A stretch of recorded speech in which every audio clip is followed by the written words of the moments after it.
of 1,000 engines echoes across the French countryside. It is the sound of a German war machine in full retreat, desperate, dangerous, and utterly ruthless. And standing directly in its path on a quiet stretch of river are 10 American soldiers. 10 men with little more than rifles, a machine gun, and raw courage, ordered to hold a single, vital bridge. Their mission seems less like a military operation and more like a death sentence. The question wasn't if the enemy would come, but when and in what terrifying force.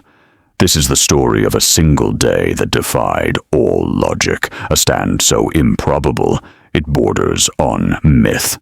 This is the story of when 10 men guarded a bridge and 500 Germans couldn't cross for 24 hours. The date is September 1st, 1944. The location, the Meurthe River in northeastern France, near the town of Menil. The Allied breakout from Normandy has been spectacular, a headlong rush across France, but now supply lines are stretched thin, and pockets of fierce German resistance are coalescing. Elements of the U.S. 79th Infantry Division, known as the Cross of Lorraine Division, are pushing east, clearing the way for General Patton's Third Army. Among them is the 2nd Platoon of Company A, 1st Battalion, 314th Infantry Regiment. The platoon, already worn thin by weeks of combat, is tasked with securing a crossing point, a narrow stone and concrete bridge on the outskirts of Menil. It's a classic tactical choke point. The bridge is the only viable crossing for miles for heavy vehicles. Who holds it controls the flow of battle. By the evening of August 31st, the platoon establishes a perimeter, but as night falls, the situation upstream becomes chaotic. The bulk of the company is ordered on a rapid advance to engage a reported German force. In the confusion, the platoon leader is called away. He leaves behind a skeleton crew to guard this critical asset. 10 men. Corporal James H. Bowser, a steady and reliable soldier from Pennsylvania, finds himself the senior man present. His command, Privates First Class, like John S. Gaffney, William W. Kazor, along with 7 others, a mix of riflemen, a Browning automatic rifle team, and a soldier manning a .30 caliber M1919 machine gun. They dig in on the western bank. Their field of fire is a killing ground, a long, open approach road on the eastern side, funneling directly onto the bridge. They have their personal M1 Garands, one BAR for automatic fire, and that one crucial machine gun. Their orders are simple, absolute, and terrifying. Hold the bridge at all costs. Do not let the enemy cross. As they settled into their shallow foxholes that night, the silence was oppressive, broken only by the distant rumble of war. They could feel it. The Germans were out there in the dark woods across the river. Pause. Little did they know, the force gathering in the shadows wasn't a scattered patrol. It was a battalion. Dawn on September 1st arrived with a chilling, damp fog clinging to the river valley. The 10 Americans, cold and alert, peered into the gray gloom. Then they heard it. Not the sharp crack of rifle fire, but a low, mechanical growl. Through the mist, shapes emerged, not just men, but vehicles. The dark outlines of German half-tracks, their diesel engines thrumming. Soldiers disembarked, moving with the disciplined haste of veterans. This was no probing force. What Corporal Bowser and his 9 men were facing was the spearhead of the German 15th Panzer Grenadier Division, a hardened formation desperately trying to withdraw to the safety of the German border and the Siegfried Line. Intelligence would later confirm it was a battle group of roughly 500 men, a full battalion, supported by at least 6 heavy half-tracks armed with 20mm cannons, a handful of armored cars, and possibly a pair of assault guns. Their imperative was clear: cross this bridge or be cut off and destroyed by the advancing American columns. By 0700 hours, the fog began to lift, revealing the nightmare in stark detail. A column of enemy infantry, numbering in the hundreds, was forming up along the tree line, barely 300 yards from the bridgehead. The lead half-track rumbled forward, its cannon swiveling, looking for targets. The 10 Americans held their fire, disciplined, waiting. They knew the first volley had to count. Their only advantage was surprise and the bottleneck of the bridge itself. The German commander, likely believing the crossing to be lightly defended or even abandoned, ordered a reconnaissance in force. A squad of grenadiers, supported by the lead half-track, began to advance down the road toward the bridge. The tension in the American foxholes was electric. Fingers rested on triggers. Sweat beaded on brows despite the morning chill.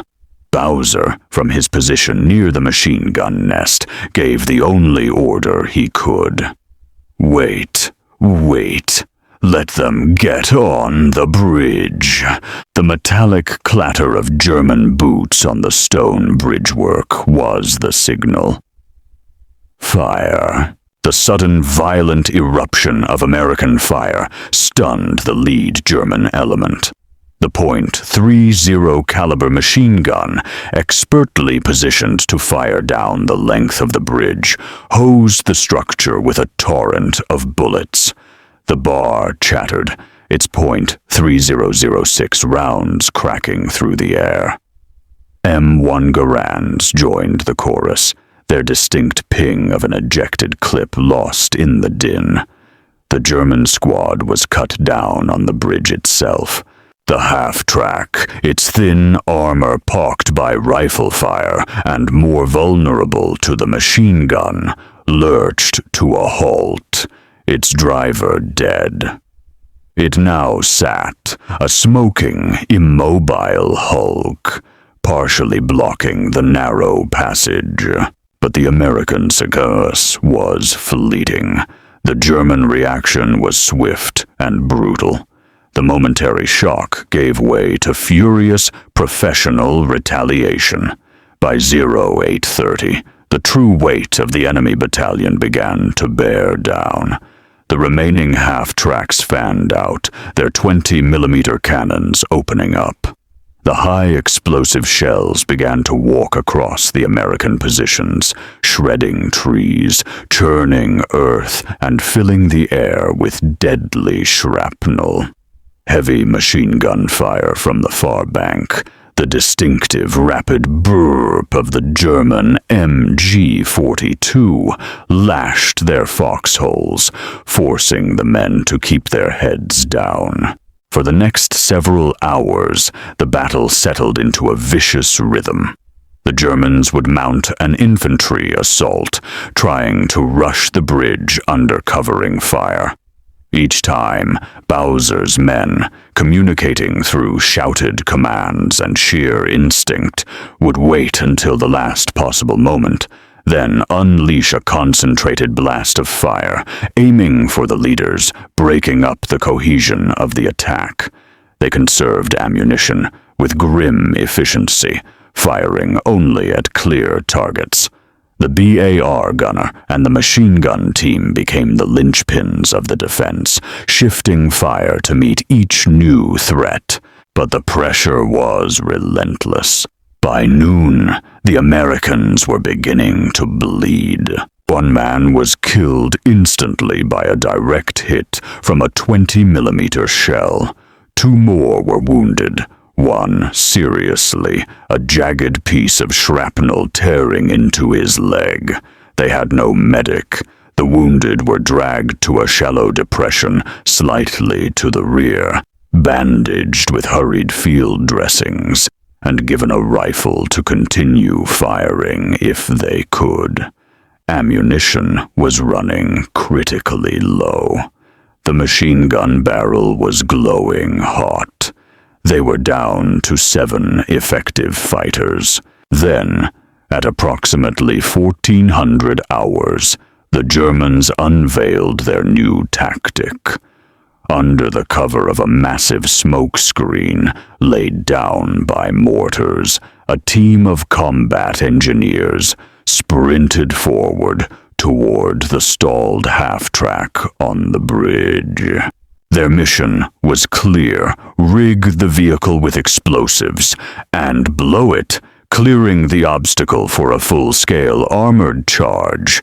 If they succeeded, the German armor would roll right over the shattered remnants of the American position. Corporal Bowser saw the movement through gaps in the smoke. He screamed a warning. Every available weapon was turned on the bridge. Bullets sparked off the stone and the half-track's hull. One engineer fell, then another. But a third reached the vehicle, clutching a satchel charge. Pause. In that moment, the fate of the bridge and the 10 men holding it hung by the thinnest of threads. What happened next was not the result of a single heroic act, but a combination of sheer desperation, marksmanship, and a staggering tactical blunder by the German commander. As the engineer prepared to place his charge, a rifleman, likely Private Gaffney, noted by his comrades as a crack shot, lined up his sights through the swirling smoke. He fired. The engineer jerked and slumped against the half-track, the explosive charge tumbling from his hands into the river below. The failed attempt seemed to ignite a fury in the German commander. Patience was a luxury he no longer had.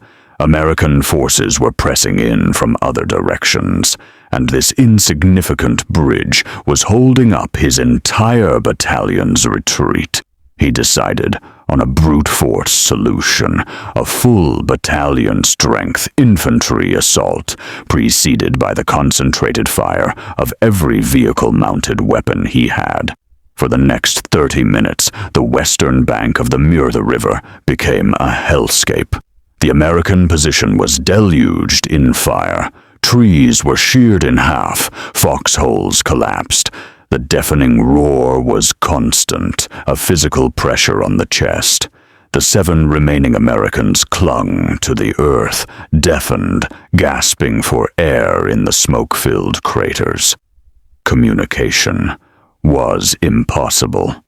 Each man fought his own isolated battle for survival. But this massive bombardment had an unintended consequence. It completely obscured the bridge and the approach road in dust, smoke, and debris. When the German infantry rose from their cover and began their final decisive charge, they were funneled onto the road and the bridge as before. But now they were also blind. They could no longer see the American foxholes, couldn't pinpoint the source of the fire that was about to hit them. Corporal Bowser, his ears ringing, his face blackened with powder, saw the gray mass of enemy uniforms emerging from the smoke at a distance of barely 50 yards. He didn't need to give an order. Every surviving American soldier understood. This was it. As the first German boots hit the stone of the bridge, the Americans rose from their shattered holes. Pause. With a hoarse, wordless cry, they unleashed their final desperate volley. The machine gun fed its last belt of ammunition, cut a swath through the densely packed ranks. Rifles fired as fast as men could work the bolts and triggers. Grenades, carefully hoarded for this moment, were hurled in high arcs onto the bridge approach. The confined space turned the German numerical advantage into a fatal liability. The lead elements were mowed down, creating a tangle of fallen men that tripped up those behind. The assault, for all its terrifying momentum, slammed into an invisible wall of steel at the bridge's edge. Confusion rippled back through the German ranks. The charge faltered, then broke. Men began to fall back into the cover of the smoke. The Americans, amazed to still be alive, kept firing at the retreating shadows until their weapons fell silent, empty. An eerie, hollow quiet descended, broken only by the moans of the wounded on the bridge and the crackle of burning grass. The German battalion, bloodied and convinced they were facing at least a company-sized force with heavy weapons, disengaged. They would spend the rest of the day and night searching for another crossing point, their retreat critically delayed. The cost had been high. Of the 10 men, 1 was dead, 3 were seriously wounded, and every other man bore minor injuries from shrapnel and concussion. But their stand had been monumentally effective. They had faced and repelled a force 50 times their size. They had inflicted a confirmed minimum of 60 German casualties, with estimates running far higher, and had destroyed or disabled several key vehicles. Most importantly, they had blocked the primary escape route for an entire German battalional battle group for a full 24 hours, contributing directly to its later encirclement and destruction by the advancing 79th Division. The Army recognized the near-mythical nature of their defense. Corporal James H. Bowser was awarded the Distinguished Service Cross, the nation's second highest award for valor. Privates First Class John S. Gaffney and William W. Kadzor were awarded the Silver Star. The other 7 members of the platoon received Bronze Stars for their heroism. Their story was briefly featured in Stars and Stripes, a testament to the 10 who held the bridge. Yet, like so many microcosms of the war, their epic stand was soon overshadowed by larger battles: the Hürtgen Forest, the Bulge, the push into Germany. It faded into the regimental history, a remarkable footnote, but a footnote that speaks volumes about the sheer, stubborn courage of the individual soldier, the immense power of a defensible position held by determined men, and the fact that in the chaos of war, the calculus of numbers can sometimes be upended by sheer force of will. This was just one of countless untold stories from the Second World War. Subscribe to Honor Perfect Stories as we continue to bring these forgotten chapters of history back to life.